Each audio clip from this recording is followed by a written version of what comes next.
Hi అండి. ఏంటి ఇది వీడియో ఆన్ చేయంగానే పుచ్చకాయ ముక్కలు తినేసిన ముక్కలు చూపిస్తున్నాను అనుకుంటున్నారా? దీంతోనే రెసిపీ అయితే ఇవాళ నేను ట్రై చేశాను.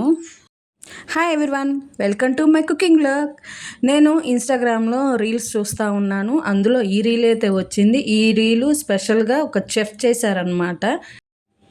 సో నేనైతే పుచ్చకాయతో స్నాక్ ఐటమ్ అనేసి నేనైతే స్టన్ అయిపోయాను. సరే మనం కూడా ట్రై చేద్దామని చెప్పేసి నేనైతే ట్రై చేశాను. అదే మీకు చూపిస్తున్నాను. పుచ్చకాయతో రెసిపీ అనమాట. నేను అసలు నిజంగా స్టన్ అయిపోయాను. పుచ్చకాయతో కూడా చేస్తారా అనేసి. అంటే పుచ్చకాయతో టూటీ ఫ్రూటీ చేస్తారు కానీ ఇలా ఈ విధంగా స్నాక్ ఐటమ్ అనమాట ఇది కూడా. సో ఇంకా సరే చేద్దాంలే అనేసి లైక్ చేసి పక్కన ఉంచుకున్నాను. ఇంకా అయితే ఇక అనుకోకుండా అదే రోజు పుచ్చకాయ కూడా ఇంటికి వచ్చేసింది. సరే అప్పుడైతే గుర్తులేదు నాకు. తర్వాత తినేసిన తర్వాత అది తింటుంటే అప్పుడు గుర్తొచ్చింది అన్నమాట. ఆహా, ఇది రెసిపీ చూసాం కదా, ఇది ట్రై చేద్దాము అని చెప్పేసి ట్రై చేద్దామని చెప్పేసి ఇంకా తినేసిన తర్వాత ఆ ముక్కలను తీసుకొచ్చేసి క్లీన్ చేసేసాను. క్లీన్ చేసి వాటికి శుభ్రంగా చెక్కు తీసి సన్నగా ముక్కలు తరిగైతే ఉంచేసాను అనమాట.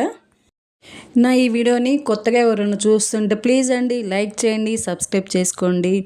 మీ సపోర్ట్ నా ఛానల్కి చాలా అవసరము.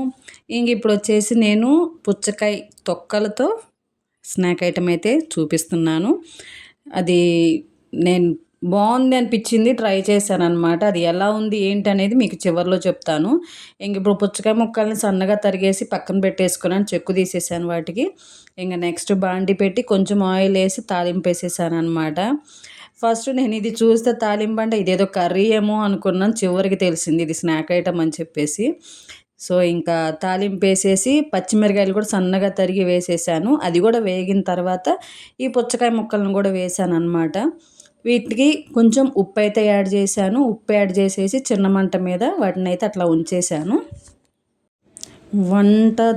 వంటని దేనితో అయినా చేయొచ్చు అని చెప్పేసి నాకు ఇది చూస్తే కూడా అర్థమైంది. ఇప్పటివరకు ఈ బీరకాయ తొక్కు పచ్చడి ఇట్లా కూరగాయలతో చేస్తున్నాను పచ్చళ్ళు, కూరలు, కానీ అరటికాయ తొక్కు పచ్చడి చేశాను. అవి వీడియోస్ కూడా నేను పోస్ట్ చేశాను. కానీ ఇప్పుడు పుచ్చకాయ ఈ డొప్పలు ఉంటాయి కదా, మనం మొత్తం తినేసిన తర్వాత డొప్పలు ఉంటాయి కదా, వాటితో కూడా చేస్తారని చెప్పేసి నాకు ఇప్పుడు అర్థమైంది.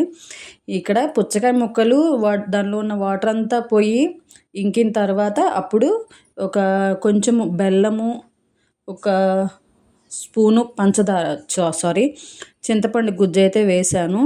చింతపండు గుజ్జు నా దగ్గర ఉంది కాబట్టి లేదా ముందే నానబెట్టుకొని ఆ వాటర్ యూస్ చేసుకోవచ్చు.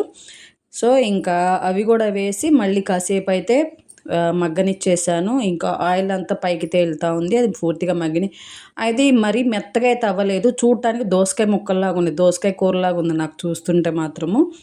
ఇంకా చివర్లో కొబ్బరి పొడి ఉంటుంది కదా, ఆ కొబ్బరి పొడి చల్లానమాట. చల్లేసి స్టవ్ ఆఫ్ చేసేసాను.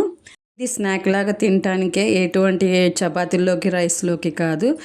కానీ దీని టేస్ట్ మాత్రం ఓకే పర్లేదు, తినొచ్చు, కానీ అంత సూపర్గా అయితే లేదు.